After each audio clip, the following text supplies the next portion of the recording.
当思念飞过夜空，缠绕指尖停留。苏老二家的丫头不嫁也得嫁，欠了我们钱就拿人抵。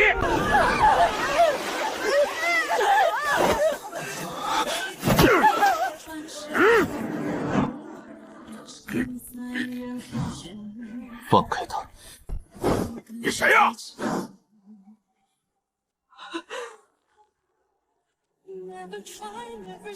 我姓苏，回来探亲。苏家哪来的亲戚？苏老二一脉，穷的锅都揭不开，还能有传这么干净的亲戚？怕不是这丫头的野男人吧？瞧着倒人模人样，就是脑子不好，敢管赵家的事儿。你快走，赵家在镇上有人，你惹不起。你叫什么？苏小荷。300年后，竟还能在世上听见苏家的后人叫自己一声同姓。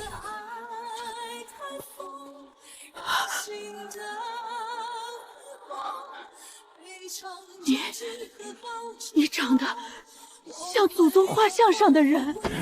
小子，住手！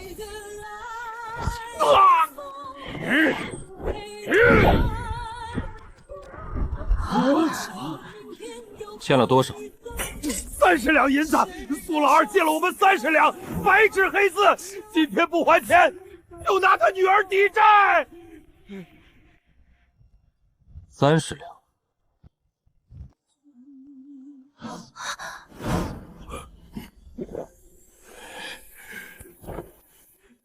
够吗？够！借据。5两滚到30两，这是想把小荷卖给镇上冲洗啊！借据在他们手里。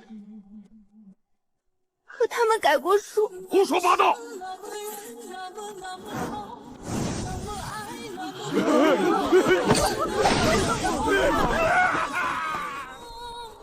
债清了。老人家不必。真像啊！苏家祖宗画像上那个离家求仙的孩子，就是你这副模样。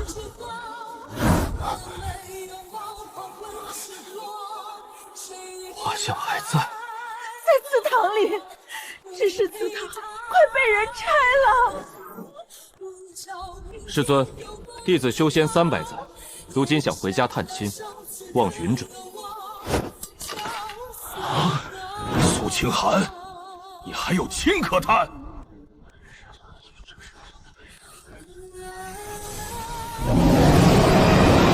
修仙300载，原本以为我早已断绝凡尘，心如寒铁。你们见过我家清寒吗？他去仙山了，说学成就回来。爹娘，我学会仙法就回来看你们。凡人寿数不过100年，你的爹娘多半已经不在了。山高路远，身上总要有点钱。在不在，我都要回去看看。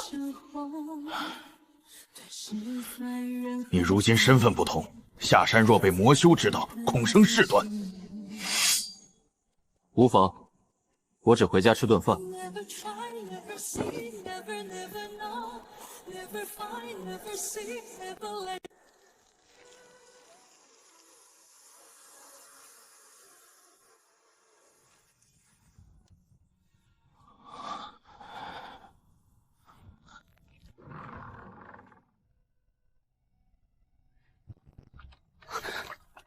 你真是我们苏家亲戚？很远的亲戚，有多远？远到你们应该叫我祖宗。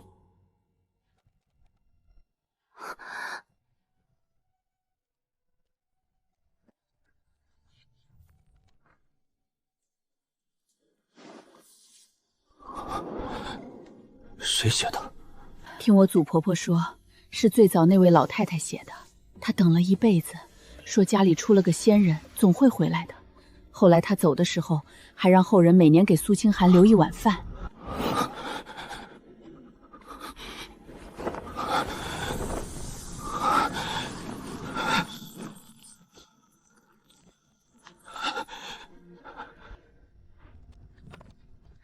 你别难过，奶奶说祖宗后来一定成仙了，成仙的人忙，顾不上回家也正常。不正常。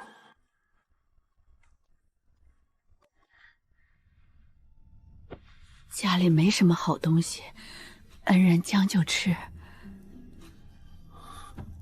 300年未食人间烟火的他，眼底竟泛起一丝泪光。这口看似寡淡的清汤面，温度直达4支百骸，比他在清玄宗喝的万年灵泉煮的仙膳还要滚烫烫心，让他彻底想起了回家的路。你刚才怎么把刀弹碎的？学过一点剑，那你能教我吗？小何，爹死了，哥也被征兵带走了，村里人都说我家没有男人，就该受欺负。你哥叫什么？苏青山，3年前被县里征去修河堤，后来就没消息了。有人说他死了，也有人说他逃了。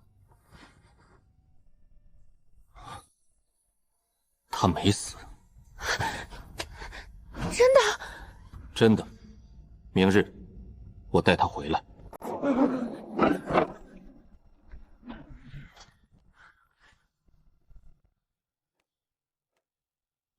你就是昨天打伤赵家人的外乡人吗？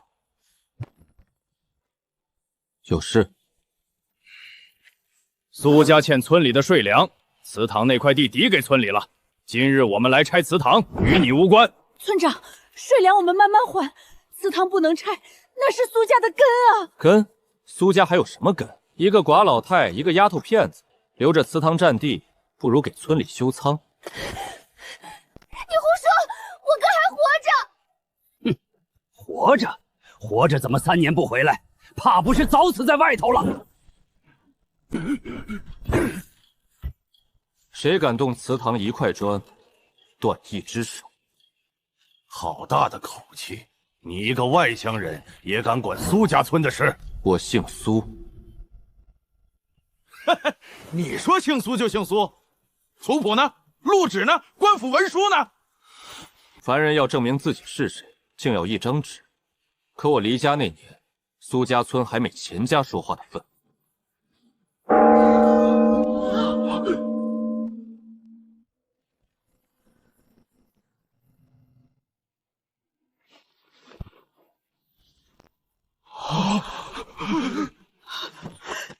祖宗显灵了！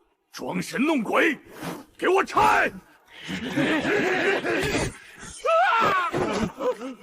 我说过，动祠堂者，断手。你敢！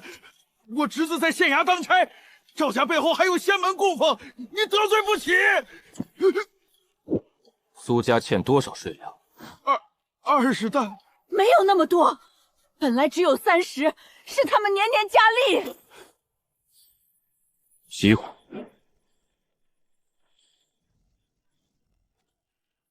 钱老狗，你还我家地！我儿子当年就是被你逼走的。原来苏家的税也是你改的。娘，清寒回来了。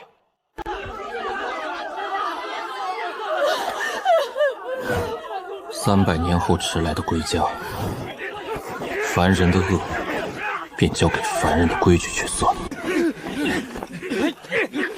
你们敢动我，赵家仙师不会放过你们！黑风观的仙师就在镇上，他一句话就能让你们全村遭灾。黑风观的人很厉害，镇上人都说他们会招雷，还会请鬼。赵家每年给他们送很多银子，村长也给。他们来过苏家，去年冬天来过一次，说我们祠堂下面有灵脉，要我们迁坟。奶奶不同意，他们就让村长加税粮。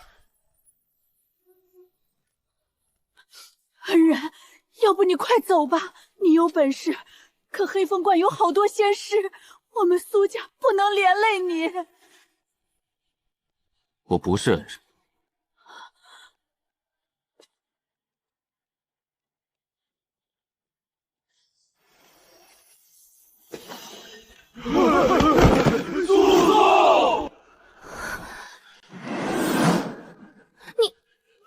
你真是苏清寒？可祖宗不是300年前的人吗？那你今年多大？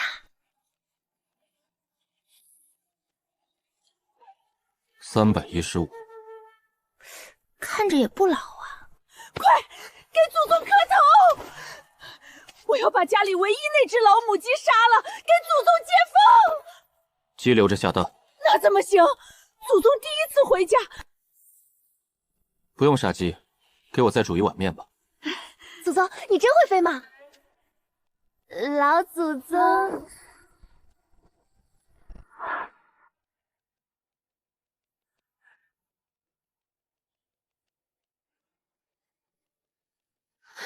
那你能不能把我哥带回来？今晚就去。我也去。你留在家里。可那是我哥。那就学会第一件事。什么？别拖后腿。我学。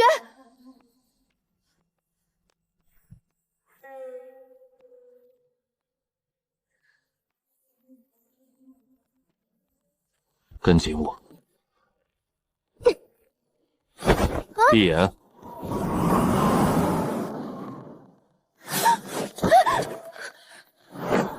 这就到了。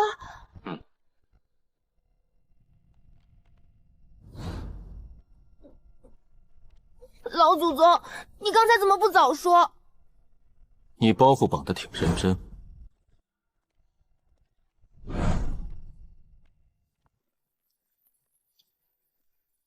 这是赵家，镇上那个病秧子少爷死了，听说今晚办冥婚。我不想死人！是春月姐。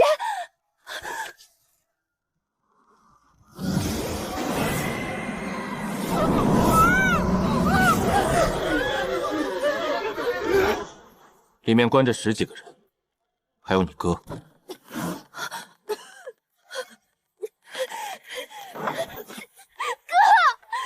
先救活人。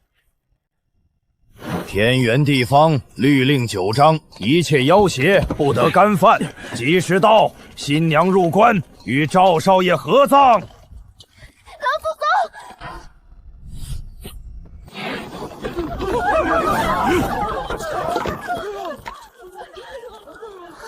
谁敢坏本仙师法事？苏家人。又是你们苏家！来人，把这小贱人也抓了，正好给我儿做妾。用活人配冥婚，谁教你？凡人命贱，能陪赵少爷下葬是他们福气。原来如此，散。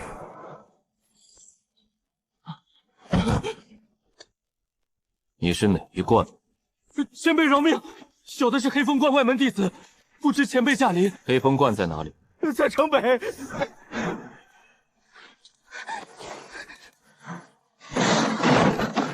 小何，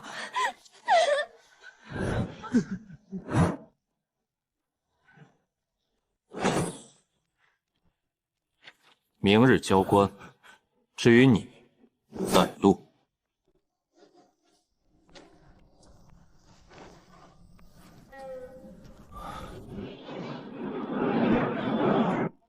老祖宗，黑风观里真有仙人。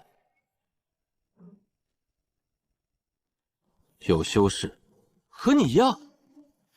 不一样。有人闯关！凡间什么时候出了你这号散修，敢闯黑风观？知道我们观主是谁吗？苏家村灵脉是你要挖？原来是为那条废脉来的。怎么，苏家请你护坟？是一个破村子也配占灵脉？我们黑风观替天行道，取灵脉建法坛，是他们祖坟有幸。看着，看什么？看仙师怎么死。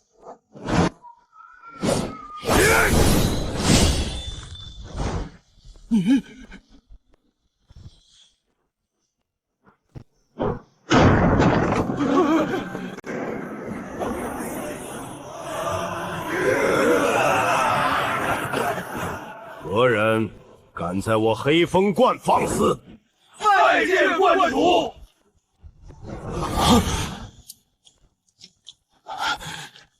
道友，我们井水不犯河水，苏家村那口灵脉贫瘠的很，你若想要，本座可分你3成。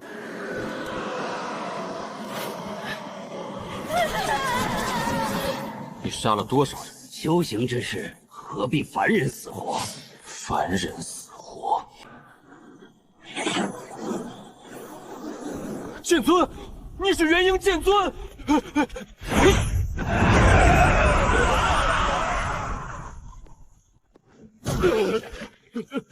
前辈饶命！我愿献出所有灵师法器。晚了。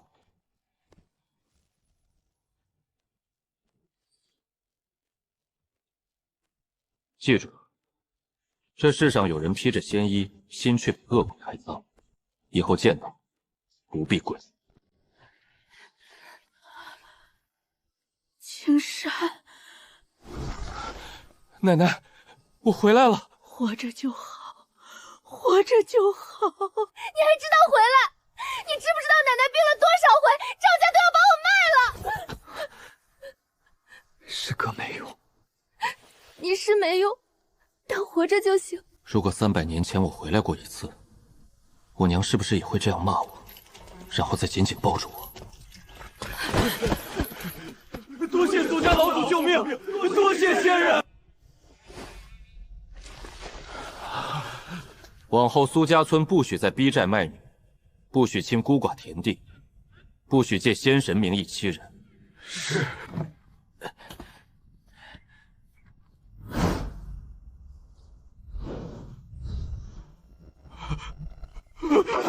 下官不知仙长家里有失远迎。赵家拐卖女子，私设冥婚，勾结邪修，你管不管？管，一定严查。苏家村旧账，你查不查？查，今日就查。征夫修河堤，3年未归，活人被当死人消灭，你问不问？问，下官亲自问。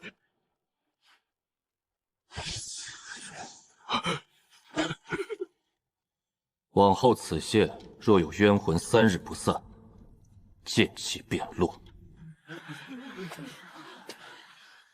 苏家村往后的账，你来管。我，你识字吗识一点。那就学。你也学。学仙法。先学算账。连账都算不明白，别人改了戒具，你还得等祖宗回来救。学就学。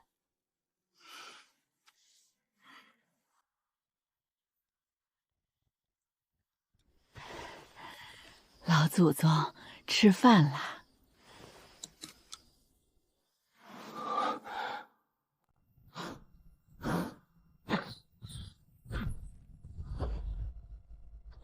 爹娘，我回来了。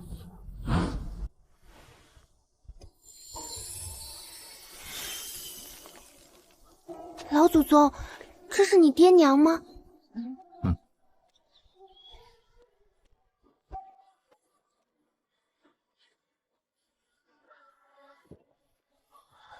爹娘，清寒回来了。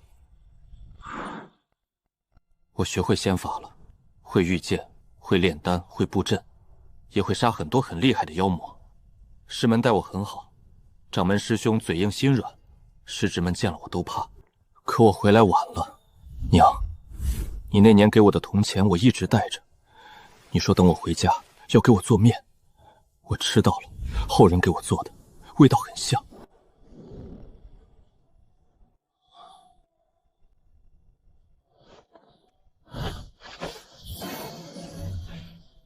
老祖宗，你还会走吗？会走，但走之前，我会把该处理的事处理干净。那以后呢？以后每年清明，我回来上坟。是清明啊！别贪心。若有事，烧这张符，一符传信，一符护身。一符救命，非生死大事，不可乱用。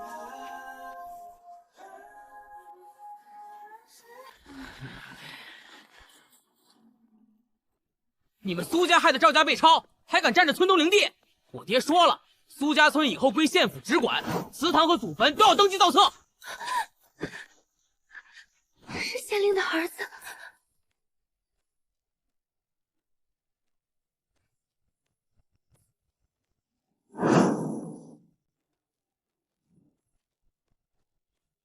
哟，这不是差点嫁给赵家死人的苏家丫头吗？听说你们家来了个厉害亲戚，就是她。道友，苏家村灵脉已由县府上报金雀门，往后归我们监管。你若是散修，最好不要插手。金雀门知道黑风观炼魂吗？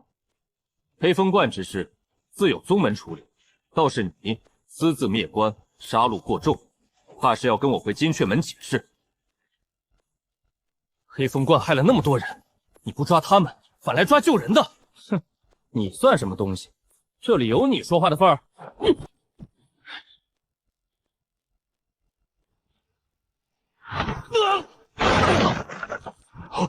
大胆！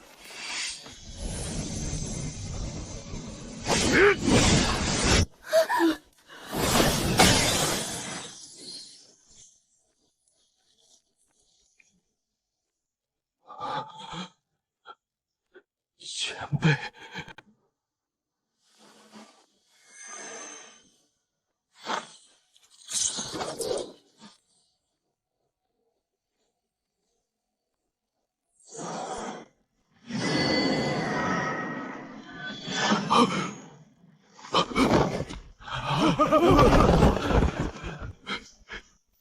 清寒剑尊！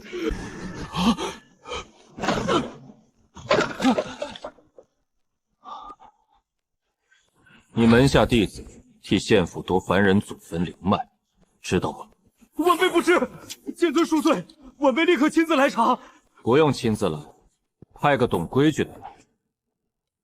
3日内给苏家村一个交代。是，晚辈明白。县长饶命！县令监理昨日答应严惩，今日你就来夺地。看来我留在县衙门匾里的剑气，他没看懂。你也去。我看着他们怎么审案，怎么写状纸，怎么按手印。苏家不能只靠我一剑，你们要学会自己站在堂上说话。老祖宗，我今天看见刘承玉跪在堂上了。他以前可威风了，路过街上谁都要给他让路。可县太爷一拍惊堂木，他吓得话都说不利索。我还看见那些被救姐姐来作证，他们以前都不敢出门，今天哭着把赵家做的坏事全说了。很好。所以我想修仙。前面和后面有什么关系？有关系。我要是厉害，就没人敢逼他们闭嘴。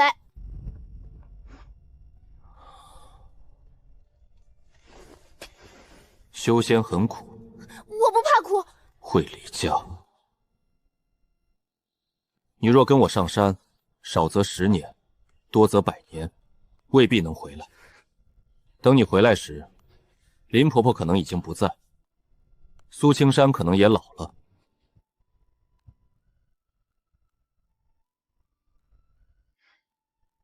老祖宗，若小荷真有仙缘，就让她去吧。奶奶，奶奶舍不得，可舍不得也不能把你困在村里。你爹当年活着的时候常说，小荷比男娃还绝，说不定能书做官。如今祖宗回来了，你有更大的路，奶奶不能拦。可是我走了，谁照顾你？我照顾。哥回来了，不会再让奶奶一个人。仿佛看到了300年前另一个特娘，他们也许同样会万般不舍，却仍旧会放手的追寻大道，有时比修士所追求的大道还要宽广。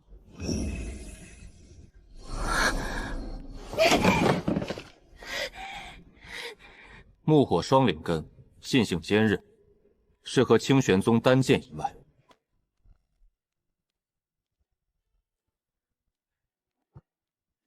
先守孝3月。守谁的孝？守你差点失去的凡尘。3月内，每日练气1个时辰，读律例1个时辰，照顾家里1个时辰。3月后，你若还想走，我带你上山。老祖宗，我会做到。老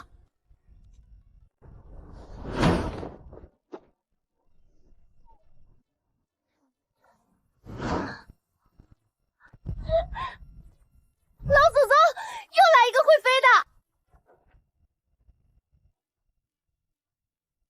哟，你在凡间收徒了？还没。那就好。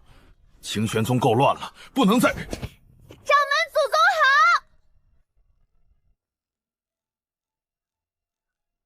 他叫苏小荷，苏家后人。啊，木火双灵根，心性也亮，是个好苗子。你还真打算把他带回清玄宗？3月后再说。也好，你这一脉冷了太久，有个人吵吵闹闹，也许不是坏事。你来做什么？魔门知道你下山了。300年来死在我剑下的魔修无数，想要我命的人，能从清玄山来到北海。血河老祖的残魂现世，似乎冲着你来的。还有，北海蛟族也派了人。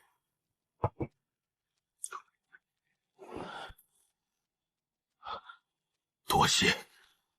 怕我连累凡人。是，清寒，你若留在这里，魔门不敢正面杀你，便会冲苏家下手。凡人太脆，一点余波都受不住。跟我回宗门吧，苏家这边我派人暗中照看。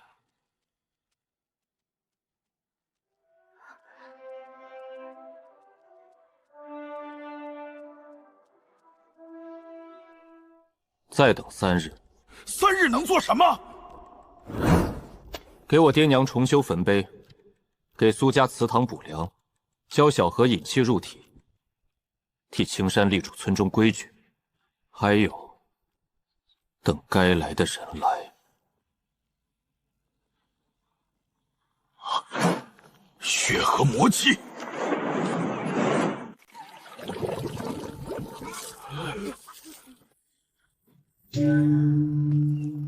血河宗还是这点出息，先冲凡人下手。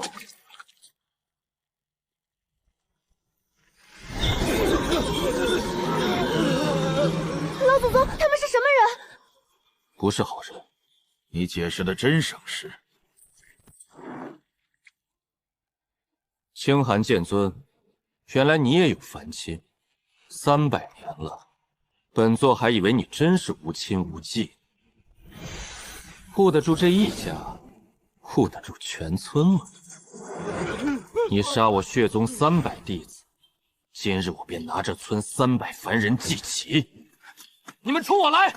欺负老人孩子算什么本事？凡人也配合本座说话。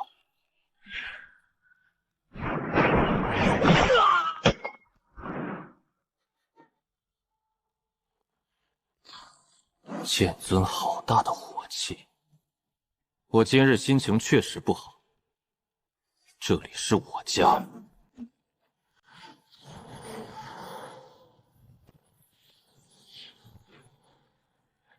你进我家门，动我家人，还问我为何有火气？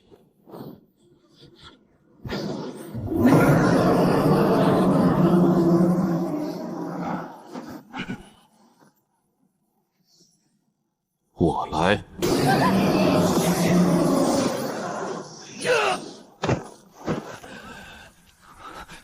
你竟比30年前更强了。你倒是更弱了。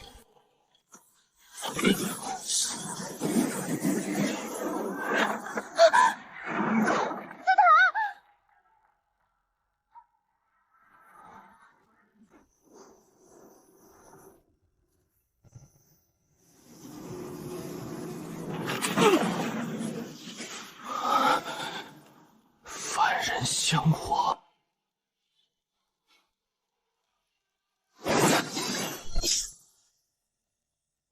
你看，凡人也能护家。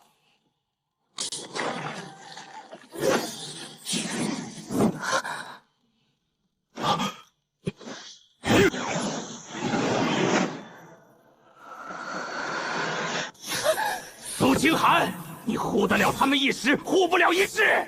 你是修士，早晚要走。等你走后，他们还是会老，会死，会被人欺辱。你看，你也知道，凡尘是你的弱点。只要他们还活着，你便难做到全然放下，超脱世俗大道。谁说大道要无情？我15岁离家，300年没回来，这是我的错。可我不会为了证明与自己无情再错一次。牵挂越多，破绽越多。那又如何？我有家，有坟要上，有后人要护，有一碗面要记得吃。你若觉得这是破绽，便来攻。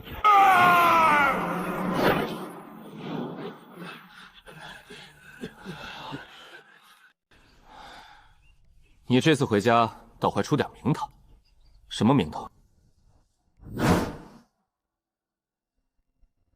以前你像把剑，现在像个人了。你以前骂人也这么拐弯。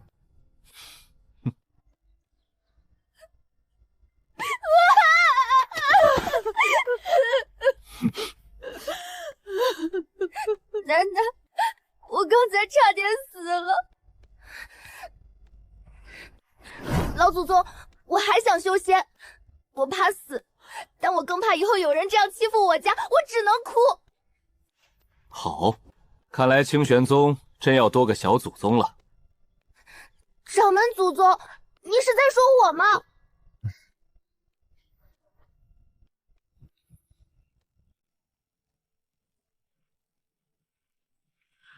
金阙门监管不力，纵容外室弟子勾连县府夺取凡人灵地，今日特来赔罪。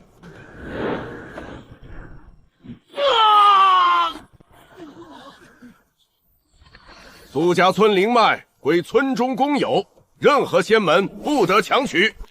你去接那份契书。老祖宗，我不行。你行？我真不行。你在矿场护住10几个孩子时，也觉得自己不行，怕也拿着。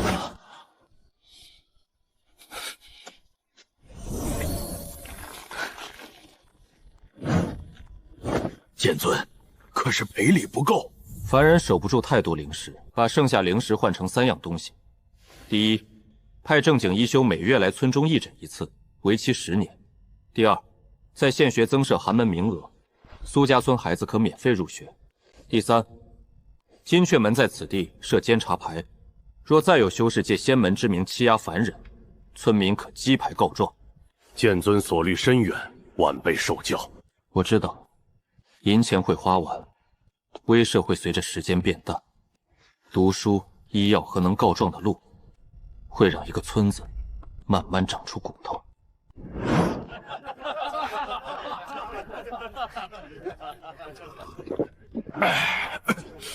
这可真烈，难怪你不愿立刻回去。宗门催了，催了。北海那边又有动静，教族派使者上山，说要与你谈。老祖宗是。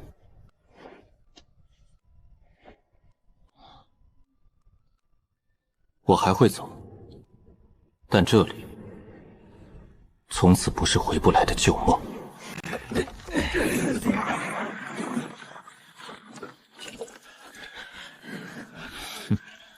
凡人气息污浊，剑尊竟真住得下去。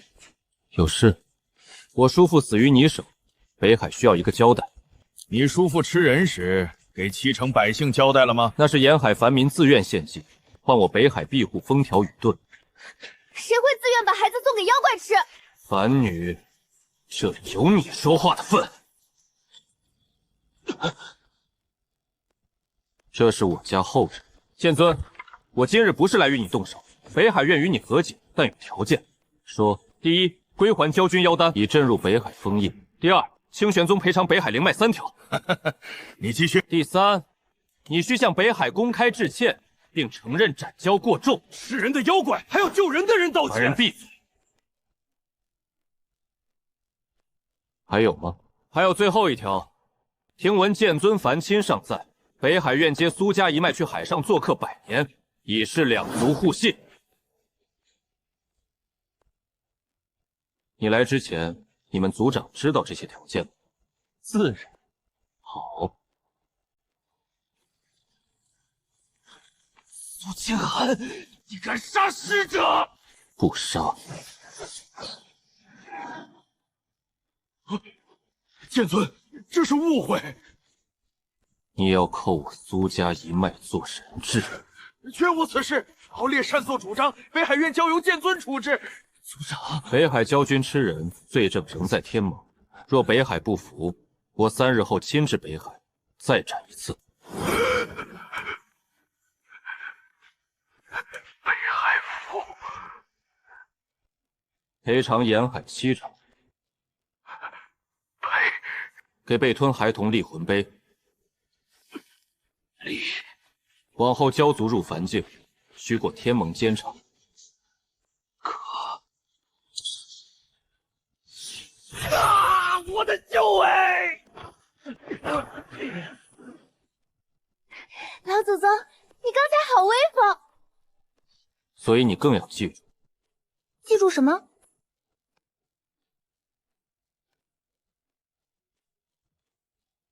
真正有本事的人，不该把威风用在弱者身上。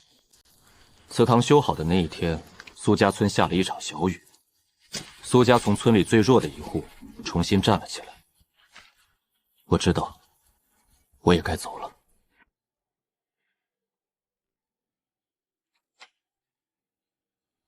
离开前，我给苏家留了3条路。第一条是苏青山的路。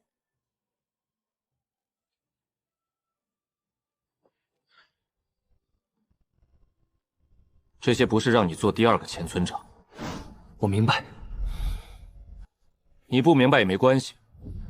我在祠堂门口留了一道问心剑，往后苏家掌杖之人，每年祭祖都要过剑。若心有贪念，剑会响。老祖宗，响了会怎样？轻则头疼3日，重呢？你不会想知道。第2条是苏小河的路。3月后，你若仍愿修仙，掌门师兄会派人接你入清玄宗外门。你不会直接拜入主峰，必须从杂役和外门试炼走起。我还以为能直接当老祖宗的徒弟。你老祖宗当年也砍了3年柴。真的？真的。那我也砍。第3条是整个苏家村的路。外力终究有限，我在祠堂旁建了这间书屋，村中孩子无论男女都可来读。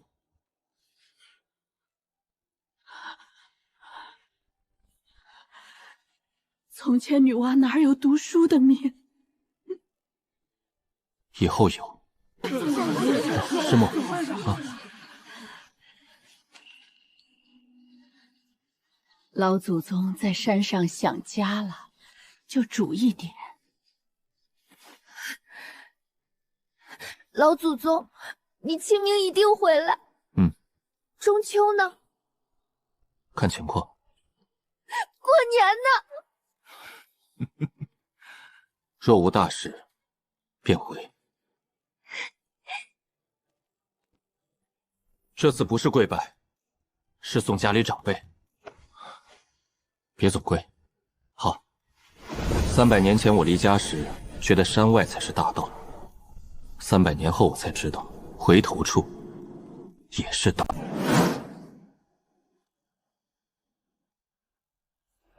剑尊，您这是从哪里回来？探亲。剑尊，您凡间的亲戚是不是都叫您祖宗啊？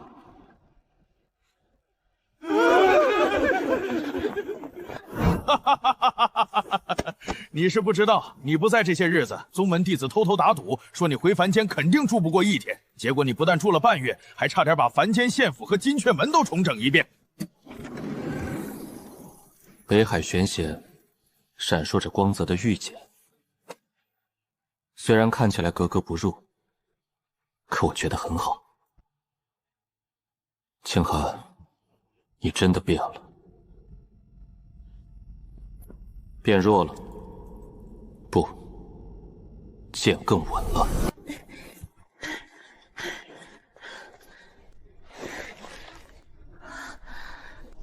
这就是老祖宗所在的仙门吗？好高啊！莫挂念，逢年过节记得回来吃面。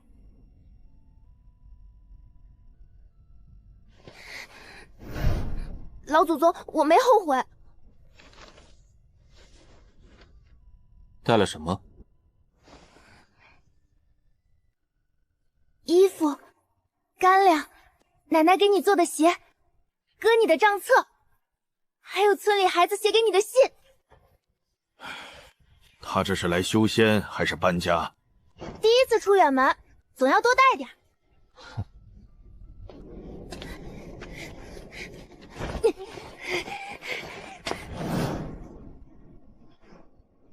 怕吗？怕。那还走？走啊！老祖宗不是说了吗？怕也要往前走，但走之前要记得和家里好好告别。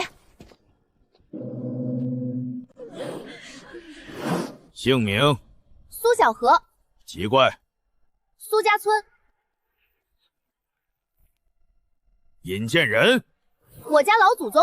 哈哈哈哈哈哈！你家后人挺会说实话。不好，好是好，就是外门要热闹了。入外门后，无论出身，只看勤勉。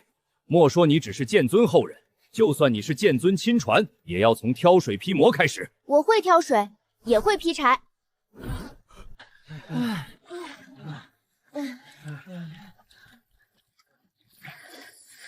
这缸水我顺手帮你灌满了，你休息会儿吧。谢谢你，苏小荷。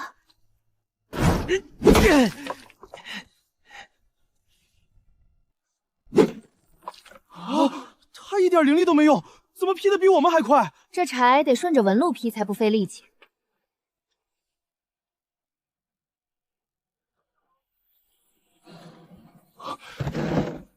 你以前学过？学过一点。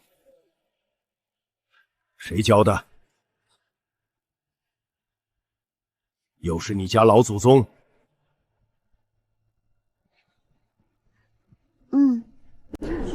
怪不得这么厉害，原来早有人开小灶，还说不靠出身呢。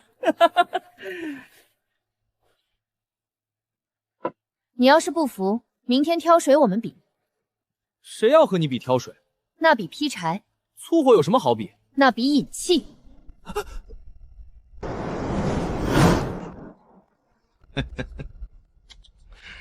这性子像你？不像。哪里不像？我当年没他画画多。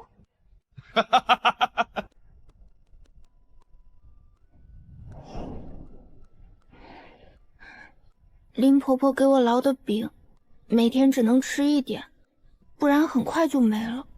奶奶，哥，我今天没丢人。老祖宗，我也没给你丢人。心软了？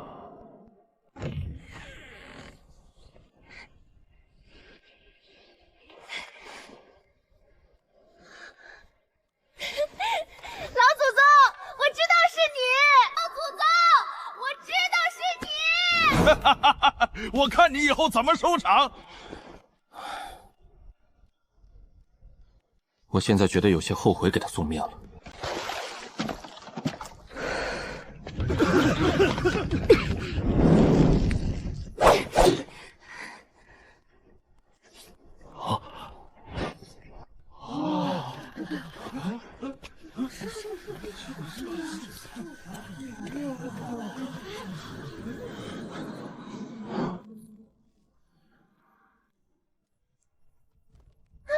小荷，怎么办？脚不够会扣月历。先踩。可是时间不够了。够。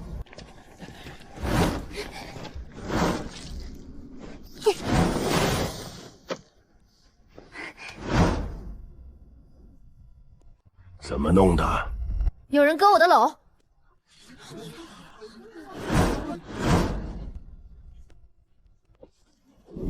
你说有人割就有人割，证据呢？我没说是你，你急什么？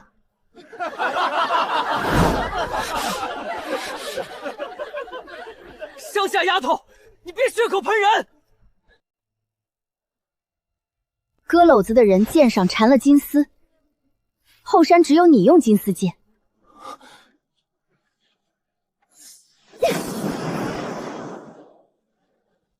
老祖宗说，人在外面不能只会吃苦，还得会留证据。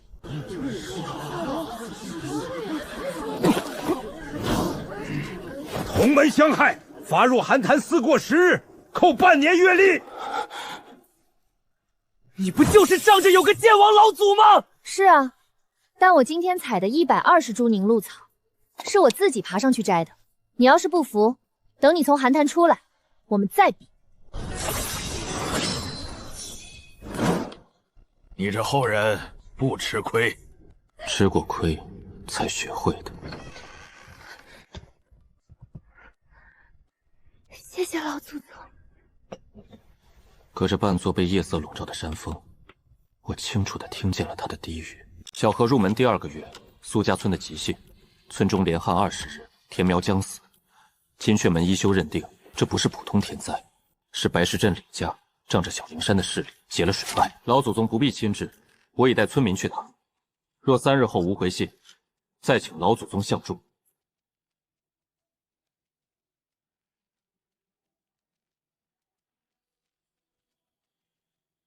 你这后人有分寸，知道先自己处理。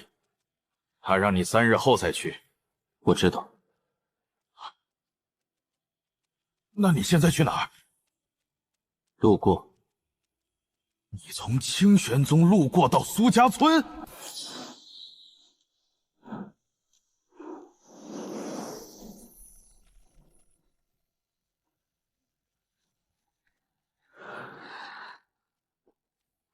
苏青山，不是我们不讲理，上游水渠是我们李家出钱修的，想怎么放水，自然由我们说了算。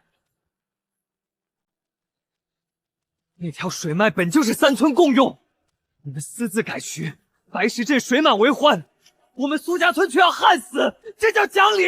讲理也得看谁有本事。小灵山仙师说了。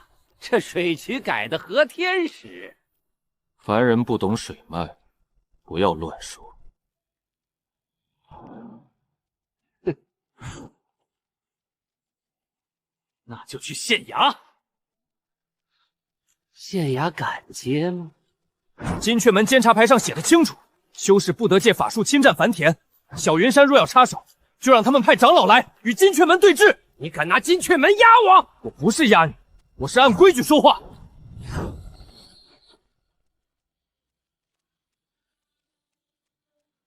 还出手吗？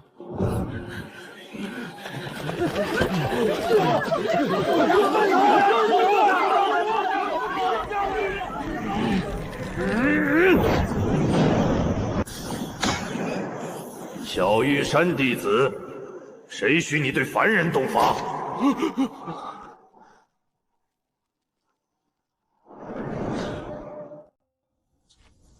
没有提前传信，也没有惊动众人。我只是像当初下山时那样，慢慢走回去。凡戾气者，须明驾，明期，明责。老祖宗回来了！回来了就好，饭正热着。山上月亮和村里是一个，摆着碗筷，小河他就能看见。老祖宗，金雀门出面后，小灵山赔了水粮，还帮3村重销了水渠。咱们村今年虽然大旱，却没有绝收。老祖宗，我以前总觉得自己没本事，可后来想想，你也不能永远替我们吵架。你给了规矩和路，剩下的总要我们自己走。你做得很好。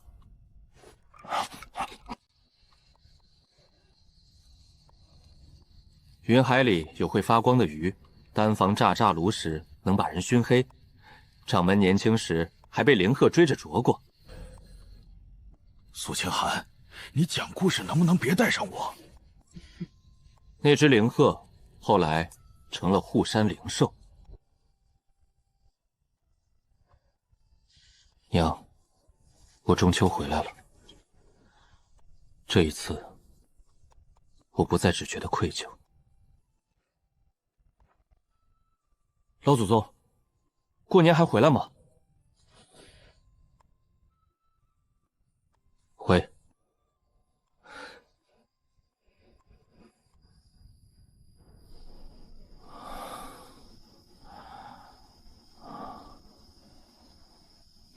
清寒，吃饭啦！这是愿力，愿力，凡人会在旧物上凝成愿力。你娘给你的铜钱，苏家后人又供了你300年，这东西已经不是普通铜钱了。若炼成法器，能护神魂。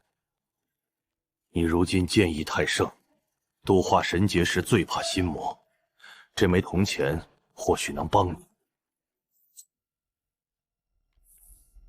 清寒，你该闭关了。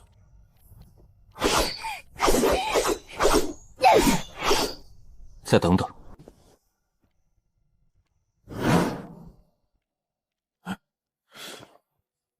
等什么？等他第一次外门小闭。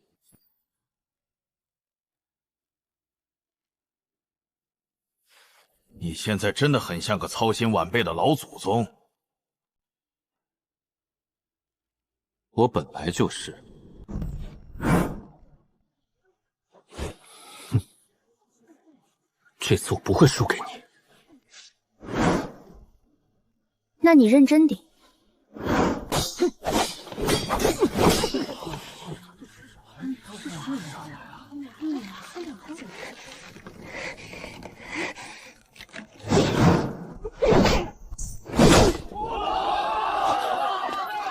我输了，下次再切磋。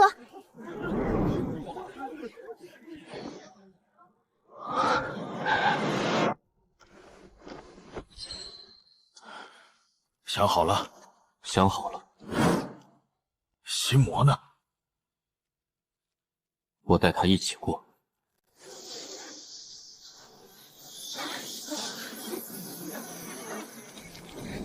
掌门祖宗，老祖宗会没事吧？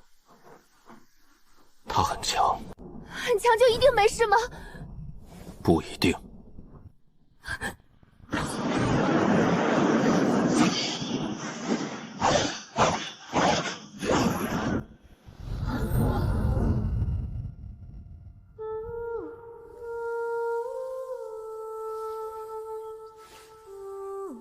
清寒，回来啦。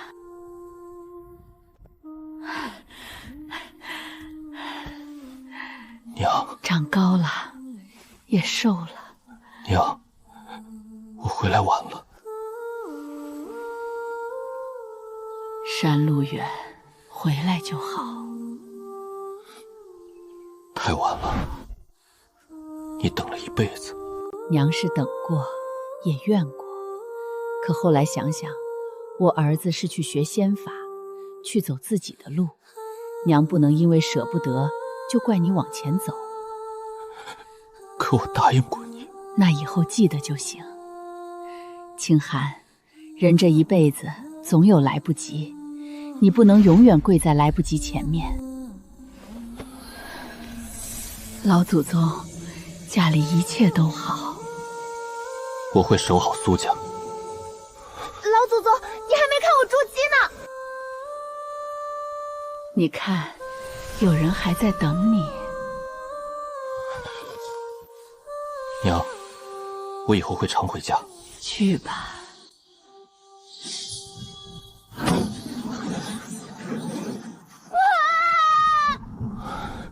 苏清寒，你可真会吓人。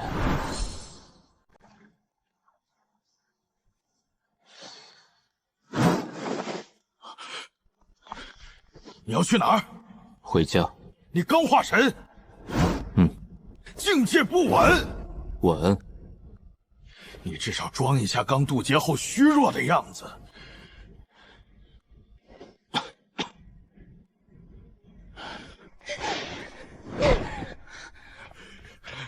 月课还没交。我也回。课业重要。可是你化神了，这么大的事，奶奶和我哥肯定想知道。我替你说。那不一样。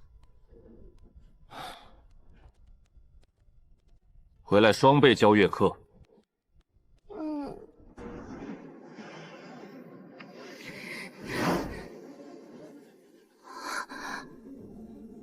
老祖宗，原来天上看家是这样的。记住这个样子。为什么？以后你飞得越高，越要记得下面有人。回来了。婆婆，我们回来了。老祖宗，化神是不是很厉害？特别厉害，掌门祖宗说整个东周都没几个。这么大的喜事儿，得吃2颗蛋。老祖宗，修成化神后，是不是就离凡人更远了？不，那是什么？是更能回来。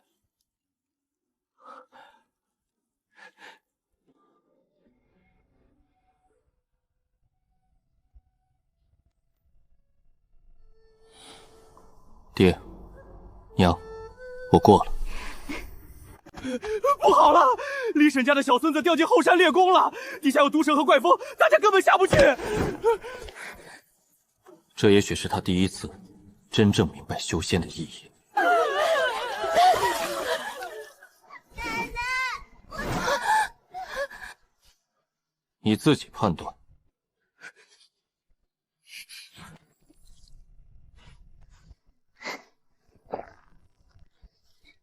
哥，拉住！小何，你会受伤。我能下去。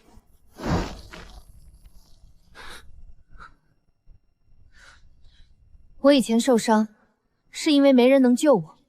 现在我能救别人，总不能站着看。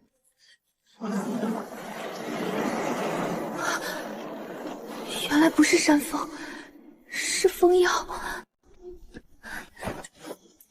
走开！天哪，小何受伤了！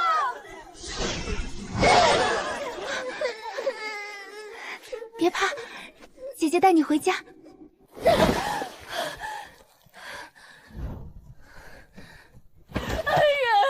谢谢你救了我孙子！别，我受不起。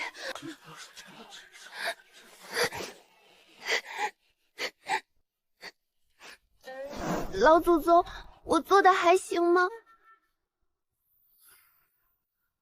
很好。那我以后是不是能救更多人？能，但记住，救人之前也要学会活着回来。老祖宗，这是在旧梁暗阁里发现的，上面写着给您的。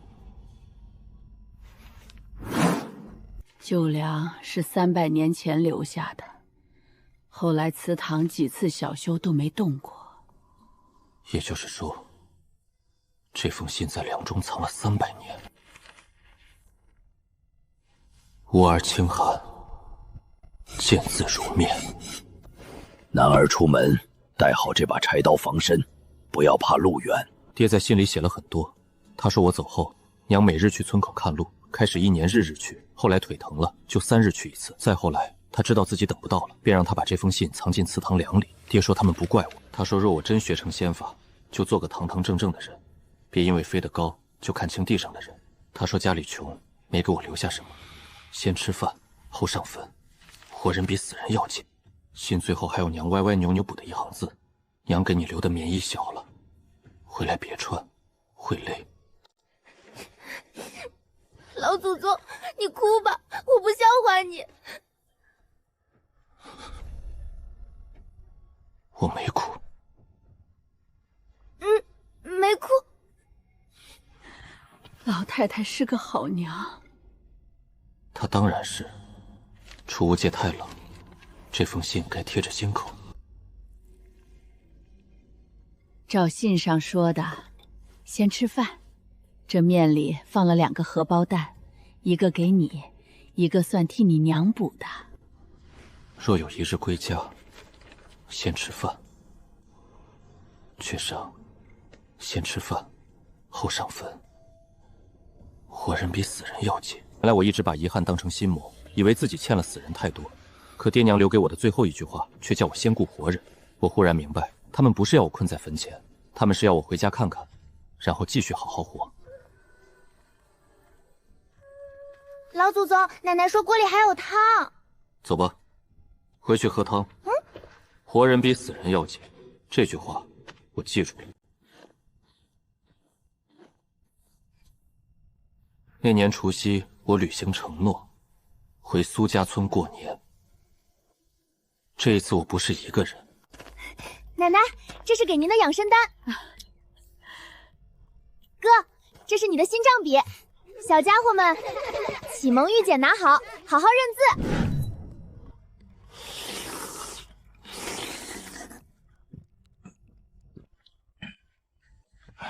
我只是巡查梵境，恰好顺路来看看，真就是顺路。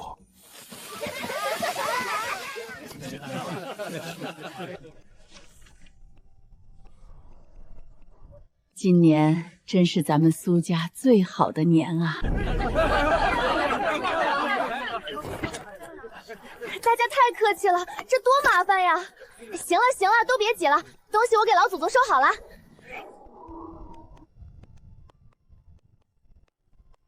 我有几百年没过凡人的年了，感觉如何？吵，但不讨厌。子时将近，村里人去祠堂祭祖。苏小荷站在人群里，既想修饰，又像那个从小在村里长大的姑娘。苏家先祖在上，今岁风调雨顺，村中添丁3人，入学孩儿37人，田侧无争，水渠无损。小荷入仙门，清寒老祖归家。你以后真每年都回来？若有大战呢？打完回来。这话倒像你。